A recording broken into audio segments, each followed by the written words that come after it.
கொள்கை அளவில் அவங்களே டிக்ளேர் பண்றது வந்து திமுக விசிக ரெண்டு பேரும் எதிர்நிலையில வைக்கிறாங்க கொள்கை அடிப்படையில். ஆமாம், கொள்கை அடிப்படை. ஏன்னா நாங்கள் வந்து அதில் உறுதியாக இருக்கிறோம், தொடர்ந்து கடுமையாக நாங்கள் விமர்சனம் பண்ணுறோம், அதை எதிர்த்து பல ஆர்ப்பாட்டங்கள் நடத்தியிருக்கிறோம், மாநாடுகளை நடத்தியிருக்கிறோம், விமர்சனங்களை பண்ணுறோம், டிபேட்டில் அந்த கருத்தை நாங்கள் தொடர்ந்து வலியுறுத்துகிறோம்.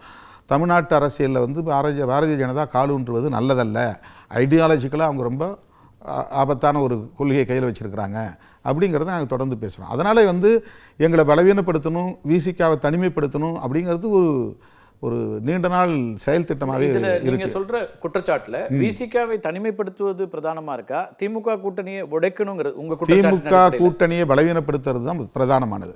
திமுக கூட்டணியை பலவீனப்படுத்துறதுக்கு எங்களை ஒரு துருப்புச்சீட்டாக பயன்படுத்துறதுங்கிறது ஒரு ஸ்ட்ராட்டஜி அவங்க கையில் வச்சுருக்கிறாங்க. அப்போ எங்களுக்கும் திமுகவுக்கும் இடையில ஒரு ஃபிரிக்ஷனை உருவாக்கி ஒரு சந்தேகத்தை ஏற்படுத்திட்டா தொண்டர்கள் மத்தியில். 2024 தேர்தலுக்கு முன்னதாகவும் இப்படியான பேச்சு நடந்தது. கூட்டணியில் இருக்க மாட்டாங்க.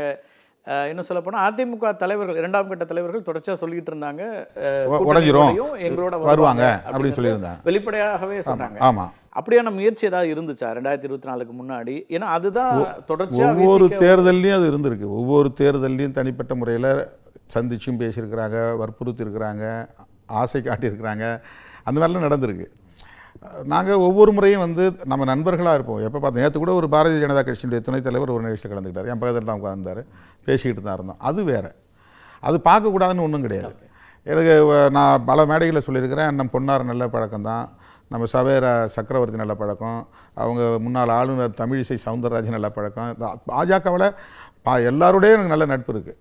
நான் யாரையும் வந்து தனிப்பட்ட முறையில் அந்த நட்புங்கிறது எங்கே பார்த்தாலும் உங்களுக்கு நான் வணக்கம் சொல்லுவேன். அவங்க போய் ஒதுங்கினா கூட நான் அவங்கள பார்த்து பேசுவேன். அது வேறு, அது அவர் கொள்கை அவருக்கு, என் கொள்கை எனக்கு. இப்போ நீங்கள் வெறும் பாஜக எதிர்ப்பு என்பதை மட்டுமே மையப்படுத்தியதாக திமுக கூட்டணி தேர்தல் அரசியலை சந்திக்கிறதா, அதுதான் உங்களுடைய ஒற்றை அரசியலா அப்படிங்கிற விமர்சனங்களும் முன்வைக்கிறாங்க. இப்போ 2026 இதே கூட்டணியில் நீங்கள் பயணப்படுறீங்க அப்படின்னா இதுதான் மையப்பொருளாக இருக்க போதா? இப்போ அதிமுகவும் திமுகவும் வந்து தேர்தல் அரசியல் களத்தில் ஒருத்தருக்கு எதிரி, ஆட்சிக்கு வர்றது யாருங்கிறது தான். கொள்கையிலையும் சில முரண்கள் இருக்கலாம், விமர்சனங்கள் இருக்கலாம். அதனால் அவங்கள தேர்தல் களத்தில் மட்டுமே எதிர்கொண்டால் போதும். அதிமுகவை தேர்தல் களத்தில் எதிர்கொண்டாலே போதும், திமுகவை தேர்தல் களத்தில் எதிர்கொண்டால் போதும். ஆனால் பாரதிய ஜனதா கட்சியை நீங்கள் பண்பாட்டு தளத்திலையும் எதிர்கொண்டாகணும், சமூக தளத்திலையும் எதிர்கொண்டாகணும், அரசியல் களத்திலையும் எதிர்கொண்டாகணும், தேர்தல் களத்திலையும் எதிர்கொண்டாகணும். இந்த ஒரு களத்தில் தான் எதிர்கொண்டாகணும், அது எம்பி எலெக்ஷனில் எதிர்த்தா போதும், எம்எல்ஏ எலெக்ஷனில் எதிர்க்க வேண்டியதில்லை அப்படிங்கிறதுலாம் கிடையாது. பிஜேபியை வந்து 24/7 நீங்கள் கண்காணிக்க வேண்டிய தேவை இருக்குது. அவங்கள வந்து அவ்வப்போது மக்கள்கிட்ட வந்து அவங்கள பற்றிய ஒரு அரசியலை நம்ம பேச வேண்டிய தேவை இருக்குது. அவங்களுடைய உண்மை முகம் என்னங்கிறத சொல்ல வேண்டிய தேவை இருக்குது. ஏன்னா அவங்களுடைய அஜெண்டா அப்படிங்கிறது இந்தியா முழுக்க அவங்களுடைய அரசியலை வந்து நிலைநாட்டணும். அவங்க அரசியல் என்ன? இந்துத்துவ அரசியல். இந்துத்துவ அரசியல்னால் என்ன?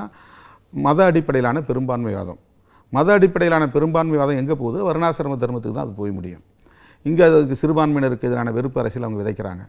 அவங்க வந்து அரசியலமைப்பு சட்டத்துக்கு எதிரான நிலைப்பாட்டை உயிர்மூச்சு கொள்கையாக வச்சுருக்கிறாங்க. அரசமைப்பு சட்டம் மதசார்பின்மையை பேசுது, அவங்க வந்து மதவாதத்தை பேசுகிறாங்க. அரசுக்கு ஒரு மதம் வேணுன்றாங்க. ஆர்.என். ரவி நேற்று பேசுகிறாரு, மதசார்பின்மை என்பது இந்தியாவின் பாரதத்தினுடைய கொள்கையே கிடையாது, இது பிரிட்டிஷார் கொண்டு வந்த கொள்கை, அம்பேத்கரே அதை ஏற்றுக்கலை, அதனால தான் அவர் அப்போவே வந்து அதை வைக்கலை, இது இந்திரா காந்தி தான் கொண்டாந்து இணைச்சது, இப்படிலாம் அவங்க பேசுகிறாங்க. அவர் இன்னும் இவ்வளவு ஆபத்தான ஒரு அரசியலை பேசக்கூடிய பாஜகவை நாங்கள் எம்பி எலெக்ஷனில் மட்டும்தான் எதிர்ப்போம், எம்எல்ஏ எலெக்ஷனில் எதிர்க்க மாட்டேங்கிறது கிடையாது. 24/7 பிஜேபியையும் ஆர்எஸ்எஸ்ஸையும் நீங்கள் வந்து எக்ஸ்போஸ் பண்ணலைன்னா நீங்கள் அரசமைப்பு சட்டத்தையே பாதுகாக்க முடியாது. ஆனால் தமிழ்நாட்டில் நாங்கள் வளர்ந்து வருகிறோம் அப்படிங்கிறாங்க. கடந்த தேர்தலில் சொல்கிறாங்க, வாக்கு சதவீதத்தை சொல்கிறாங்க, அதிமுகவை விட சில இடங்களில் நாங்கள் கூட வந்திருக்கிறோம். அவங்க சொல்கிறது உண்மையாக இருக்கலாம், அது ஆபத்துன்னு நான் சொல்கிறேன். அந்த மாதிரி வளர்ந்ததுன்னா இங்கே சாதியவாதிகள் தான் கொட்டம் அடிப்பாங்க. இன்னும் 15 வருஷத்துக்கு பின்னால் தேவாலயங்களில் போய் கும்பலாக தாக்குதல் நடத்துவாங்க, வேத நூல்களை வந்து பைபிளை கொளுத்துவாங்க, மசூதிகளில் புகுந்து அடிப்பாங்க, என்ன வேணாலும் நடக்கலாம். அவ்வளவு மோசமாக வட மாநிலங்கள் நடக்கக்கூடிய அத்தனை வன்முறைகளும் மதத்தின் பெயரால் இங்கே நடக்கும். அப்படிப்பட்ட ஒரு நிலை வரக்கூடாதுங்கிறது தான் தமிழ்நாட்டை பொறுத்தவரையிலும் விடுதலை சிறுத்தைகள் கட்சி அச்சப்படுகிறது. இந்த அரசியல் கூட்டணி அழைப்பு அதிமுக கிட்ட தான் இருந்தால் இல்லை பிஜேபியும் அழைச்சாங்க அவங்கள ஏதாவது காலகட்டத்தில்? இல்லை, பிஜேபி பலமுறை முயற்சி பண்ணியிருக்காங்க. 2019 நாடாளுமன்ற தேர்தலே நம்மகிட்ட பேசியிருக்கிறாங்க. 2016 மக்கள் நல கூட்டணி சட்டமன்ற தேர்தல் நேரத்துலையும் பேசியிருக்கிறாங்க. ஏன் இப்படிலாம் நீங்கள் போகிறீங்க, நீங்கள் வந்து உங்களுக்கு இந்த சமுதாய இயக்கங்கள்லாம் எதிராக பார்க்குறாங்க, நீங்கள் பிஜேபியோட வந்தீங்கன்னா அவங்கெல்லாம் உங்களை தூக்கி வச்சு கொண்டாடுவாங்க, எல்லா சமூகத்துக்குமான ஒரு அங்கீகரிக்கப்பட்ட தலைவராக நீங்கள் மாறலாம் அப்படிலாம் என்கிட்ட பேசியிருக்கிறாங்க. இப்போ அதனுடைய தொடர்ச்சிங்கிறீங்களா இப்போது இல்லை, நடக்கக்கூடிய அவங்களுக்கு இது வந்து ஒரு தொடர்ச்சியாக அந்த முயற்சி இருந்துக்கிட்டு இருக்கு. அதில் வந்து எந்த அந்த சந்தேகமும் நீங்க இல்லை. இதை முன்னாடி அதனால் இந்த வார்த்தையை அவங்க பயன்படுத்திக்கிட்டாங்க. அதிமுகவுக்கு அழைப்பு. உடனே அது கார்டு போட்டாங்க. கார்டு போட்ட உடனே அது ஃபயராக எல்லா இடங்கள்லையும் பரவிடுச்சு. ஆனால் உண்மையிலே வந்து ஒரு நல்ல நோக்கத்தில் தான் நான் சொன்னேன். எனக்கு எந்த உள்நோக்கமும் கிடையாது.